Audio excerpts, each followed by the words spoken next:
Pernah dengar istilah Latin dominus litis? Ini tuh ibarat nyawanya hukum acara perdata kita. Intinya, asas ini ngakuin kalau pihak yang bersengketa itu adalah pemilik sah dari perkara tersebut. Jadi secara teori, Anda yang punya kedaulatan penuh buat nentuin apakah sengketa ini layak dilanjutin atau di-stop. Tapi, ada tapinya nih, kedaulatan buat nyabut perkara ini ternyata sama sekali nggak mutlak. Kenapa nggak mutlak? Nah, ini menariknya. Kalau kita cek undang-undang kepailitan kita, yaitu UU nomor 37 tahun 2004, di sana ternyata nggak ada aturan spesifik soal tata cara pencabutan permohonan pailit. Terus hakim pengadilan niaga harus gimana dong? Ya, mereka terpaksa pinjam aturan dari Hukum Acara Perdata Umum Warisan Belanda, yaitu Reglement op de Rechtsvordering alias RV, tepatnya di pasal 271.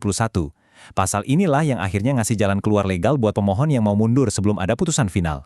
Dan di titik inilah, hakim benar-benar turun tangan sebagai wasit. Hakim tuh nggak bisa cuma duduk diam, terima surat pencabutan, terus ketok palu. Nggak gitu mainnya. Mereka punya kewajiban mutlak buat ngevaluasi motif di balik pencabutan itu. Kenapa coba? Karena hakim harus mastiin pencabutan ini nggak melanggar ketertiban umum. Bayangin kalau ternyata pencabutan ini cuma kedok, misalnya diam-diam ada deal di bawah meja yang justru merugikan kreditur lain yang juga punya hak atas aset debitur. Hakim harus mencegah hal-hal semacam itu. Masuk ke bagian ketiga, syarat sah pencabutan perkara. Apa aja sih aturannya? Oke, kalau Anda beneran udah mantap mau mundur, syarat sahnya itu ternyata sangat bergantung pada timeline persidangannya. Secara hukum, situasinya kebelah jadi dua. Kalau Anda berubah pikiran sebelum perkara diregistrasi di pengadilan, prosesnya relatif gampang. Ini disebutnya penarikan kembali permohonan.